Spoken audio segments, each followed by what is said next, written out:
রাসূল করিম সাল্লাল্লাহু আলাইহি সাল্লাম বলতেছেন, যখন এই 15টি অপরাধ মানুষের মাঝে যখন বিরাজ করবে, তখন আল্লাহর পক্ষ থেকে আযাব গজবগুলি শুরু হয়ে যাবে। এই 15টি অপরাধ প্রথম নম্বরে হতেছে ইজাত তুখিজাল ফাইউদুলান, যখন গনিমতের মাল অর্থাৎ যুদ্ধলব্ধ মাল ব্যক্তিগত সম্পদে পরিণত হবে। সাহাবায়ে কেরাম রিদওয়ানুল্লাহি তাআলা আলাইহিম আজমাইন তারা যুদ্ধ করে, জিহাদ করে, কাফেরদেরকে পরাস্ত করে, সেখান থেকে জিহাদের ময়দান থেকে এরকম যুদ্ধলব্ধ মাল তারা সংগ্রহ করে নিয়ে এসে হুজুরের সামনে জমা করছে না করে নেই? বলেন, এটা হচ্ছে রাষ্ট্রের সম্পদ এবং এই সম্পদ বন্টন নীতি কোরআনে আছে না নাই? আছে। 5 ভাগে ভাগ হবে। যারা যুদ্ধ করছে তারা পাবে, রাসূল করিম সাল্লাল্লাহু আলাইহি ওয়াসাল্লাম পাবে, রাষ্ট্র পাবে, রাষ্ট্রের জনগণ পাবে। এটা সিস্টেম আছে। ইসলামী রাষ্ট্র কায়েম হলে সবকিছু দেখতে পারবেন। বলেন ইনশাআল্লাহ, বলেন ইনশাআল্লাহ। আমার বন্ধুগণ, এখানে বলা হইতেছে যখন গনিমতের মাল, যুদ্ধলব্ধ মাল ব্যক্তিগত সম্পদে পরিণত হবে, সাহাবায়ে কেরাম এগুলাকে সংরক্ষণ করেছেন, যার যার অধিকার সম্পদ সব বুঝে দিয়েছেন।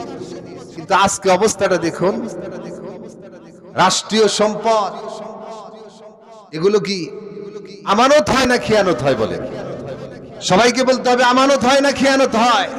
আমানতদারিতা রক্ষা হয় না। এর ব্যাখ্যা আছে অনেক, দিতে পারলাম না।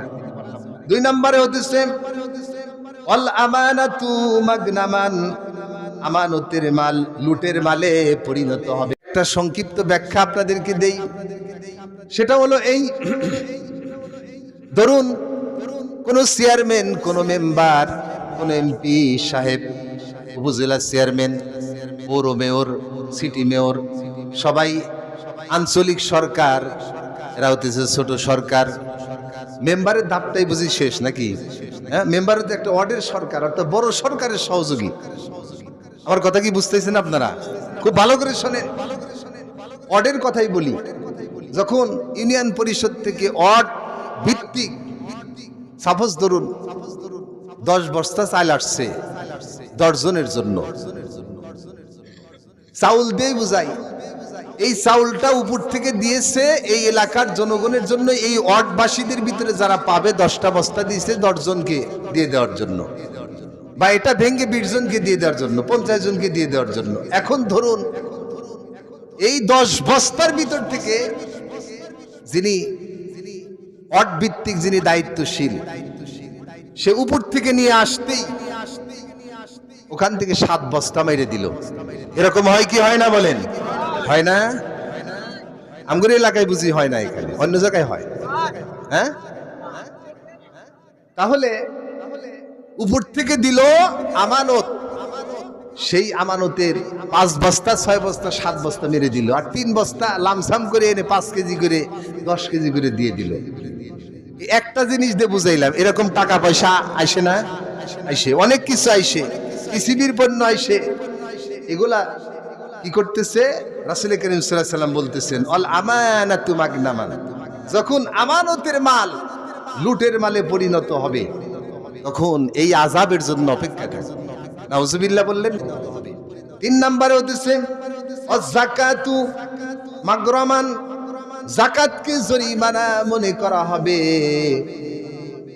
অনেকের উপরে যাকাত ফরজ হয়ে গিয়েছে, নিসাব পরিমাণ সম্পদের মালিক, তার উপরে প্রতি বছর যাকাত দিতে হবে নাকি হবে না? বলেন, অবশ্যই যাকাত দিতে হবে। এই যাকাত একটু খেয়াল করে দেখেন ভাইরা, বাবাজিরা, একটু খেয়াল করে দেখবেন আমাদের মাঝে কয়জন এই যাকাত সঠিকভাবে আমরা আদায় করি, এই যাকাতকে আমরা জরিমানা মনে করি। তাহলে 15টা অপরাধের 3 নম্বরে হতেছে ওয়াজ যাকাতু মাগনামান, যাকাতকে জরিমানা মনে করবে। এরপরে হতেছে অতুআল্লিমা লিগাইরিদ্দিন, ধর্ম বিবর্জিত শিক্ষার প্রচলন ঘটবে, মানুষেরা চরিত্র হারিয়ে ফেলবে, মানুষেরা মনুষ্যত্ব হারিয়ে ফেলবে। মানুষেরা যখন অজ্ঞতা জাহালতে পৌঁছে যাবে, এই দিন বিবর্জিত শিক্ষা যখন চালু হয়ে যাবে, নীতি নৈতিকতা হারিয়ে ফেলবে, মানুষেরা এই অজ্ঞতার যুগ, বর্বরতার যুগ, জাহিলি যুগের মতো মানুষের অন্ধকারে ডুবে যাবে। অন্যায়কে অন্যায় মনে করবে না। বর্তমান যে অবস্থা চলছে একটু মিলায় নেন। আমরা আমাদের দেশে, আমাদের পাড়া মহল্লায়, এই গোপে গাপে, সেপায় সুপায়, মাঠে ময়দানে কত অন্যায় অবিচার চলে কি চলে না বলে? চলে। এটা আমাদের বুঝতে হবে। 4 নম্বরে উদ্দেশ্যে আল্লিমালি গৈরিদ্দিন, ধর্ম বিবর্জিত শিক্ষার প্রচলন ঘটবে। অনেক ব্যাখ্যা ছিল, অল্পতে ছেড়ে দিলাম, আপনারা মিলিয়ে নেবেন। 5 নম্বরে উদ্দেশ্যে আর রজুলু ইমরাতুহু, পুরুষেরা স্ত্রীর পূজা করবে। অর্থাৎ স্ত্রী কেমন ভাবে ভক্ত করবে, তাকে এমন ভাবে পূজা করবে, স্ত্রী যা কবে তাই শুনবে, সেটা ভালো হোক আর মন্দ হোক, কিচ্ছু দেখবে না। এরপরে হচ্ছে 6 নম্বরে ওয়াক্কু উম্মুহু, কিন্তু নিজের মায়ের অবাধ্য হবে। এই দুইটা কথা সুন্দরভাবে মিলায় দিন। আমার দেশে এই অবস্থা অনেক অংশে সৃষ্টি হয়ে গেছে, ঠিক কিনা বলেন? নিজের বউয়ের সাথে ভালো ব্যবহার আর মায়ের সাথে অত্যন্ত খারাপ ব্যবহার সমাজে চলছে কি চলে নাই বলেন? অবশ্যই চলছে, এবং এটার সয়লাভ ঘটেছে। স্ত্রীর সাথে ভালো ব্যবহার, স্ত্রীর সবকিছুই ভালো লাগে, মায়ের ভালো আচরণটা অনেক সময় ভালো লাগে না। আপনি মায়ের সাথে বেয়াদবি করবেন, পিতার সাথে বেয়াদবি করবেন। আজকে যারা কচি কাঁচা যুবক ভাইরা আছো, সরে যাও। জীবনে যা কিছু করছো সব আল্লাহ অসন্তুষ্ট হলে বরবাদ হয়ে যাবে। যেরকম নাউজুবিল্লাহি মিন যালিক। মায়ের জাতি, তাদের পায়ের নিচে বেহেশত। রাসূল করিম সাল্লাল্লাহু আলাইহি সাল্লাম এই নজির, এই দৃষ্টান্ত দেখিয়ে গিয়েছেন। ব্যাখ্যা রয়েছে, দিলাম না। মায়েদেরকে সম্মান করা দরকার আছে না নাই, কি বলেন? আপনি স্ত্রীকে ভালোবাসবেন না এটা কিন্তু বলতেছি না, স্ত্রীকে স্ত্রীর মর্যাদা দিয়ে রাখতে হবে, মায়ের স্থানে মায়েকে রাখতে হবে। তাহলে কি সমস্যা আছে কি বলেন? সমস্যা আছে? সমস্যা নেই। এজন্য রাসূল বলছেন, যখন সমাজে এইগুলা যদি হয়, সয়লাভ ঘটে যায়, তখন এই আযাব গজব গুলো আসবে। এটা বোঝানোর জন্য বলছি। রাসূল বলছেন আর রাজুলু ইমরাতুহু, পুরুষ তার স্ত্রীর পূজা করবে, আনুগত্য করবে, আর মায়ের সাথে দুর্ব্যবহার করবে। 7 নম্বরে হচ্ছে ওয়াদনা সাদিকাহু, বন্ধু বান্ধবদেরকে কাছে টেনে নিবে। ওয়াকদা আবাহু, 8 নম্বরে হচ্ছে পিতাকে দূরে সরায় রাখবে। আজকে মিলাই নেন, রাত্রি গভীর হয়ে যায়, 10টা বাজে, 11টা বাজে, 12টা বাজে, 2টা বাজে, যদি সন্তান যদি বন্ধু বান্ধবদের নিয়ে খেলাধুলা করে, আড্ডা করে, বিভিন্ন কিছু করে, কি বলেন, যারা বাবা মা আছে তাদের কি ঘুম হয় নাকি? ঘুম হয় না। আমার কথা কি বিরক্ত হচ্ছেন নাকি? বাস্তব কথা বলতেছি। পিতা মাতা তাদের ঘুম হয় না। বাবা গিয়ে বলে, কিরে বেটা তুই এখনো ঘুমাসনি, রাত বাজে কত, এখনো আড্ডা করতেছে। তখন বলে দেয় যে আব্বা তুমি কি বুঝবা, তুমি যাও শুয়ে পড়ো গা। এরকম কুলাঙ্গার আছে না নাই, কি বলেন? আমার ভাইরা, বাবাজিরা, তখন পিতাকে বিভিন্ন সলিম বুঝ, মলম বুঝ দিয়ে সরায় দেয়, আর বলে এটা আধুনিক যুগ, তোমরা কিছু বোঝো না। পিতা বলে বোঝে না।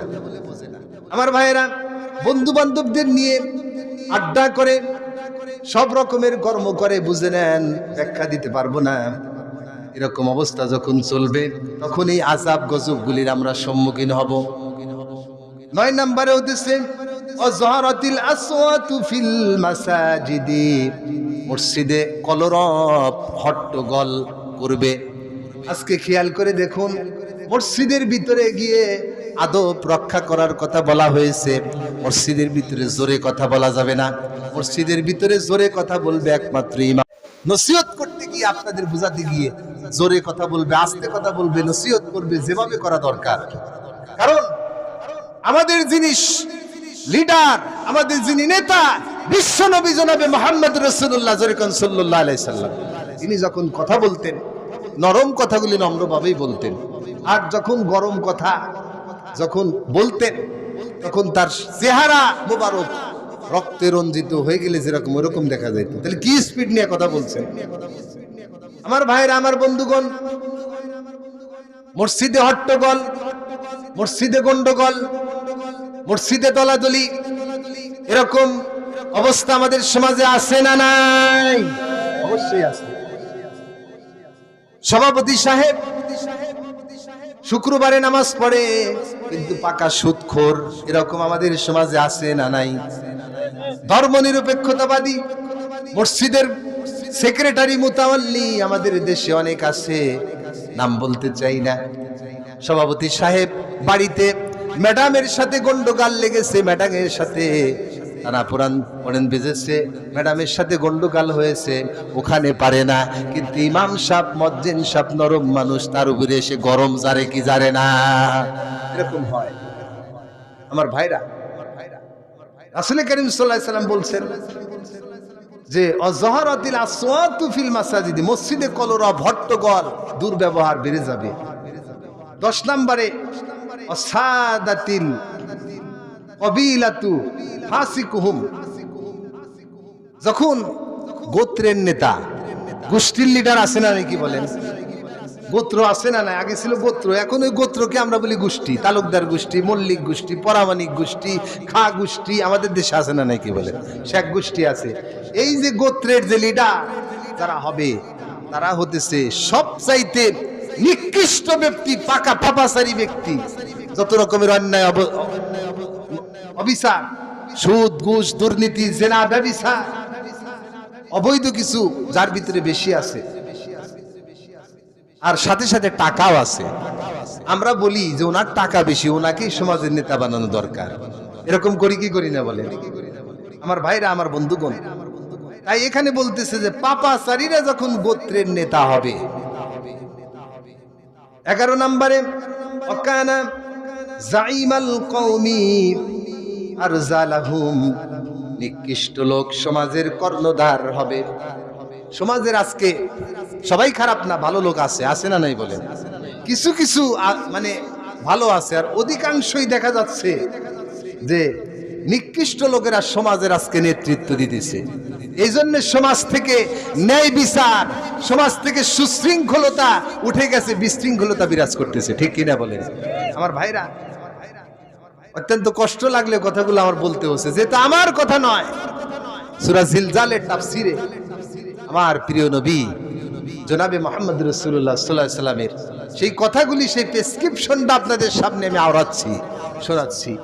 এতে যদি কারো চুলকানি শুরু হয়, খারাপ লাগে, বুঝতে হবে আপনার ঈমান ঠিক নাই, আপনার ঈমানের ভিতরে ভেজাল, আপনি মুনাফিক। জোরে বলেন ঠিক না বেঠিক? ভাইরা আমার, এখানে 12 নম্বরে বলা হয়েছে আকরিমার রাজুলু মাখাফাতা শাররিহি, কোন মানুষের অনিষ্টতা হতে বাঁচার জন্য তাকে সম্মান দেখানো হবে। তাহলে কি বললাম? যে নিকৃষ্ট লোক হবে সমাজের নেতা, আর তাকে সম্মান দেখানোর জন্য, অনিষ্টতা থেকে বাঁচানোর জন্য তাকে সম্মান দেওয়া হবে। এক কথায় ব্যাখ্যা দিতেছি, সমাজের বকাইটে ছেলে পেলে, এরকম এই যুবকদের লিডার এরকম আছে না? ওই লিডারের সাথে আরো কিছু চামচ টামচ ঘোরে না? আপনারা এখন চামচা, আমি বলি চামচ, এরকম ঘোরে। এরা করে কি? স্কুল থেকে কলেজে যারা ভদ্র মানুষ, সম্ভ্রান্ত পরিবারের লোক, তাদের মেয়েরা যখন স্কুলে যায়, কলেজে যায়, মনের ভিতরে বাবা মার টেনশন কি হয় কি হয় না বলেন? হয়। তখন চিন্তা করে যে আমার মেয়েটা কলেজে গেছে, স্কুলে গেছে, মাদ্রাসায় গেছে, তার ইজ্জত নিয়ে, তার সতীত্ব নিয়ে ফিরতে পারবে কিনা। বকাইটা ছেলেপেলেরা রাস্তায় ডিস্টার্ব করে। তাহলে এই তাদের ক্ষতি থেকে বাঁচার জন্য কি করে? তাদেরকে সম্মান দেখায়, সালামটা দেয়, মুরব্বী হওয়ার পরে সালামটা দেয়। আজকাল তো মানুষের ভিতরে বেয়াদবির ছয়লা বেড়ে গেছে, কারণ জন্মের সময় আজান কানে দিয়ে শয়তানি ভাব দূর করে দেওয়া উচিত ছিল, কিন্তু আজকাল তো আজান খুব একটা নবজাতক শিশুর কানে দেওয়া হয় না। কথা কি ঠিক বললাম না ভুল বললাম? আমি সেদিন এই মাদ্রাসায় ওয়াজ করতে নিয়ে এই কথাগুলি বলছিলাম সংক্ষিপ্তভাবে, যে আজকে বেশিরভাগ মায়েদের যখন বাচ্চা হয় তখন হসপিটালে হয়, সিজার করে হয়। নর্মাল ডেলিভারি আজকাল বাড়িতে খুব একটা হয় না। আর হসপিটালে যখন বাচ্চা হয় তখন ছেলে হলে মেয়ে হলে খুশিতে নাচতে থাকে, কিন্তু আজান দেওয়া লাগবে সে আক্কেলটা নাই। কথা কি ঠিক বললাম না ভুল বললাম? সে আক্কেলটা নাই। আর আল্লাহ রসুল কি বলেছেন, যখন বাচ্চা ভূমিষ্ঠ হয় সঙ্গে সঙ্গে তার কানে আজান শোনায় দাও, ওর ভিতর থেকে পবিত্র কসি তার কণ্ঠের ভিতরে কানের ভিতর থেকে শয়তানি ভাব যখন দূর হয়ে যাবে, এই ছেলে যখন বাড়তে থাকবে, এই মেয়ে যখন বাড়তে থাকবে, বড় হবে, তখন বেয়াদব হবে না, আদবালা হবে। সুবহানাল্লাহ বললেন না? তার ভিতরে শয়তানি ভাব দূর হয়ে যাবে। আমার ভাইরা বাবাজিরা, এই জন্যে এই সকল লোকদের অনিষ্টতা থেকে বাঁচার জন্য সম্মান দেখাবে। ওইটা কি অন্তরের সালাম না কিন্তু, কথা বলেন, অন্তরের সালাম না কিন্তু, সালাম একটা দোয়া। তার ক্ষতি থেকে বাঁচার জন্য কোনো কোনো সালাম দেয়। আর এই বকাইটা ছেলে পেলে এরা মনে করে যে না, হোনার আব্বা আমাদের কি সালাম দেয়, তখন একটু হলে দুর্বল হয়, তার মেয়ের দিকে আর খুব একটা হাত বাড়ায় না। আমার ভাইরা বাবাজিরা, মায়ের জাতিদেরকে সম্মান করা শিখুন। আপনি যেই মেয়েটাকে আপনি অসম্মান অপমান করতেছেন, আপনার কি মা নাই, আপনার কি বোন নাই, এটা মনে করতে হবে। আর বেশি কিছু বলতে পারছি না, শেষ করে দেব। এরপরে আসুন, অজহারাতিল বায়িনাতু ওয়াল মাআজিফু, গায়িকা নর্তকী ও বাদ্যযন্ত্রের বিস্তার ঘটবে। এটা কি আমাদের দেশে হয়? কথা বলেন হয়?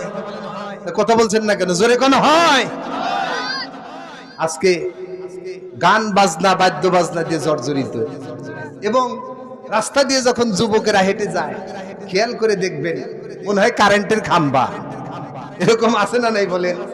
কানের ভিতরে কয় ডজি ইয়ারফোন ঢুকায়, রাস্তা দিয়ে চলে, মস্তানের মতো ভাব, চুলের ভাস, এরকম অবস্থা নিয়ে চলে। এখানে যারা যুবক বৃন্দ আসো, আমি কিন্তু তাদের বলতেছি না, তোমরা অনেক ভালো, আলহামদুলিল্লাহ বলেন। যারা এগুলা করে আমি তাদেরকে বলতেছি, এরকম এরকম অবস্থা করে কানের সাথে বাদ্যযন্ত্র।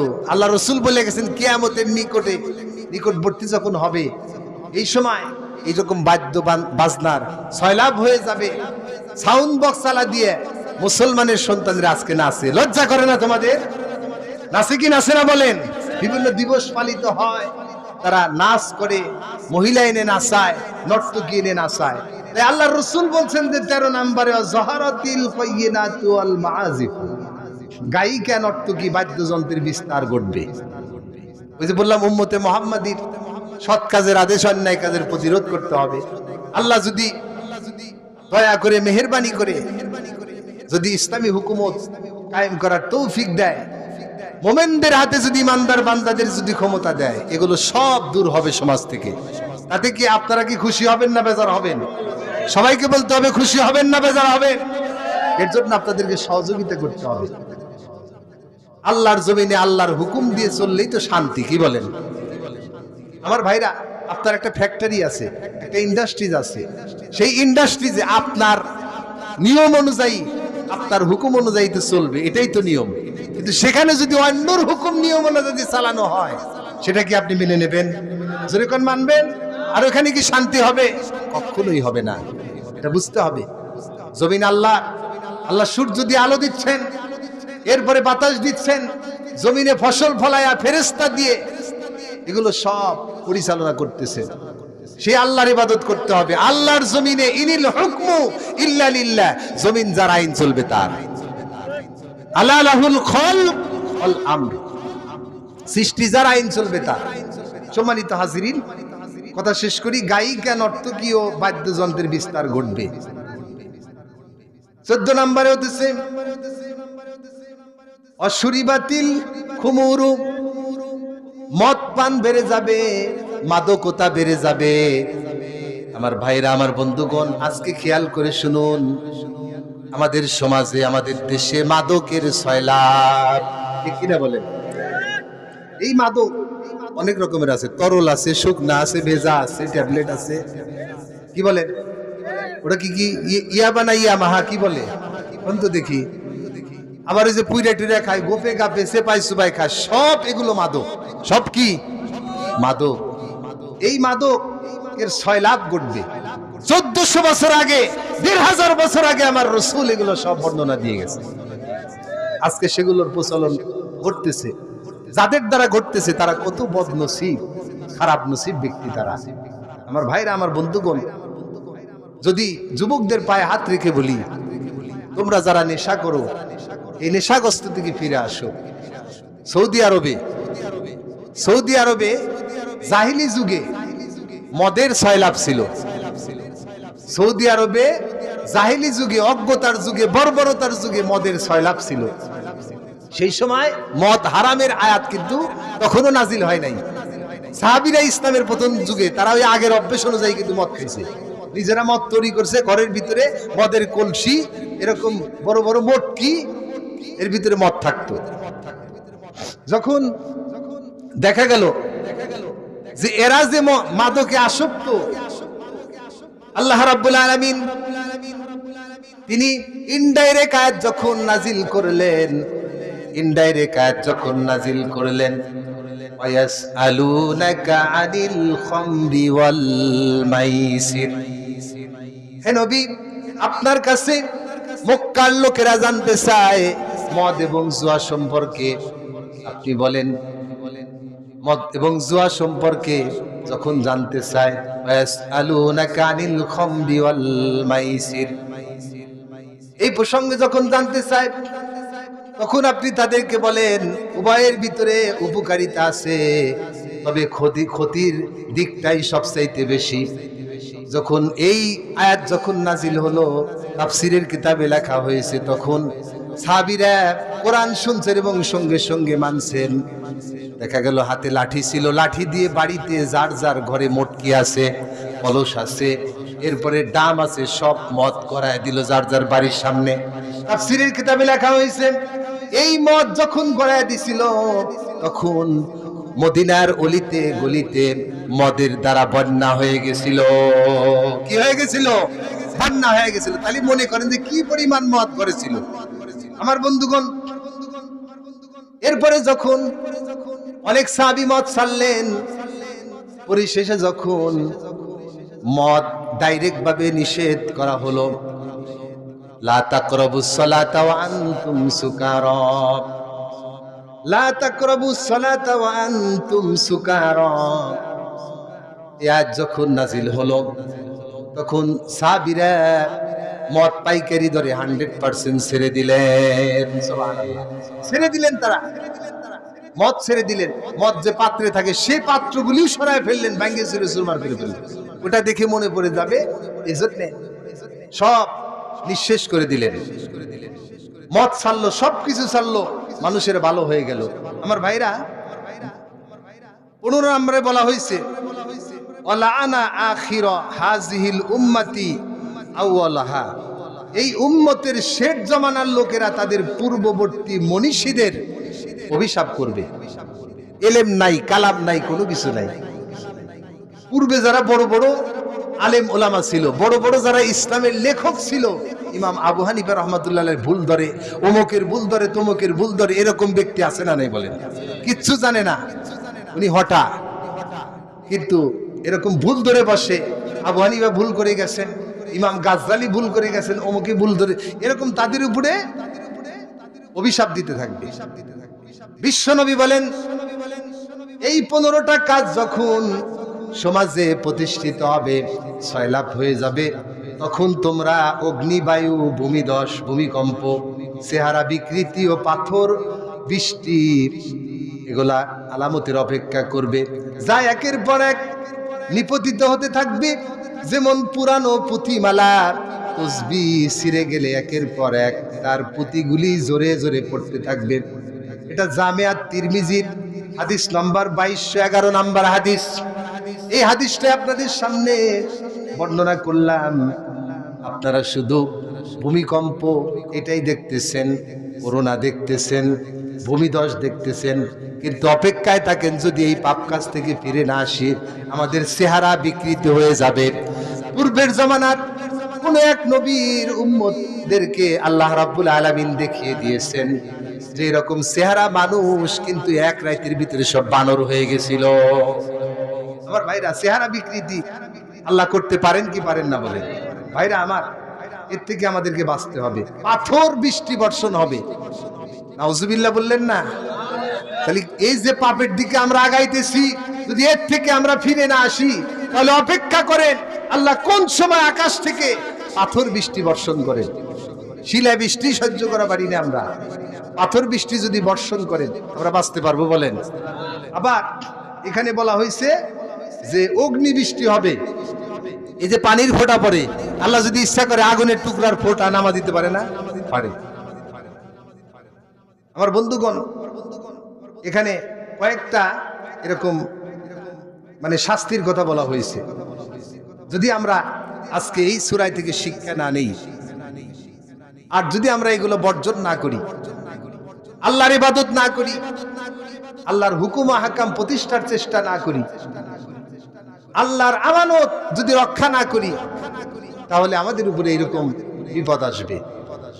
এই যে সামনে নির্বাচন আসতেছে, ভোটও পবিত্র আমানত।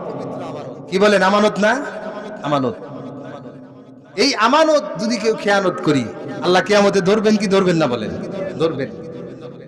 তাহলে বিবেক দিয়ে, মস্তিষ্ক দিয়ে চিন্তা ভাবনা করে যদি এটা ইবাদত হয়, তাহলে কোরআন শরীফে বলছে এই ভোটটা যেখানে প্রয়োগ করা দরকার সেখানে আপনার দিতে হবে।